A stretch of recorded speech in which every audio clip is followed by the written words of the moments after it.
সন্ধ্যাবেলা চায়ের সঙ্গে বানালাম কেএফসি স্টাইল চিকেন ফ্রাই। চিকেনের পিসগুলো ছোট ছোট করে কেটে নিয়েছি, বোনলেস চিকেন নিয়েছি। তারপর পাতিলেবুর রস, সয়া সস, টমেটো সস, আদা রসুন বাটা, লঙ্কা গুঁড়ো, গোলমরিচের গুঁড়ো আর লবণ দিয়ে একসঙ্গে মাখিয়ে নিচ্ছি। এভাবে মাখিয়ে নিয়ে আধ ঘন্টা ঢেকে রেখে দেবো। আধ ঘন্টা পর আবার ডিম ভেঙে নিয়ে লবণ আর গোলমরিচের গুঁড়ো দিয়ে ফেটিয়ে নিলাম। তারপরে নিয়েছি এখানে 2 ভাগ ময়দা, 1 ভাগ কর্নফ্লাওয়ার। এবার দিচ্ছি লবণ, গোলমরিচের গুঁড়ো আর লঙ্কা গুঁড়ো, একসঙ্গে আবারও মিক্সড করে নিলাম। এবার ম্যারিনেট করা চিকেন নিয়ে ময়দায় মাখিয়ে নিয়ে ডিমের গোলায় এভাবে ডুবিয়ে নিয়ে আবার ময়দায় কোট করে নিচ্ছি।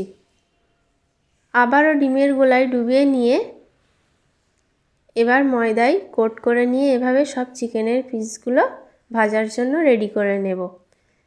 তেল গরম করে চিকেনের পিসগুলো এক একে ভাজতে দিচ্ছি, আর একদম ডিপ ফ্রাই করে নিতে হবে, আর অল্প আঁচে ভেজে নিচ্ছি। তো চিকেন ফ্রাইগুলো দেখুন, দেখতে যেমন সুন্দর হয়েছে, খেতেও অসাধারণ টেস্টি। চিকেনের পিসগুলো বাইরে থেকে যেমন ক্রাঞ্চি হয়েছে আর ভিতরে চিকেনটা খুবই নরম, একদম জুসি।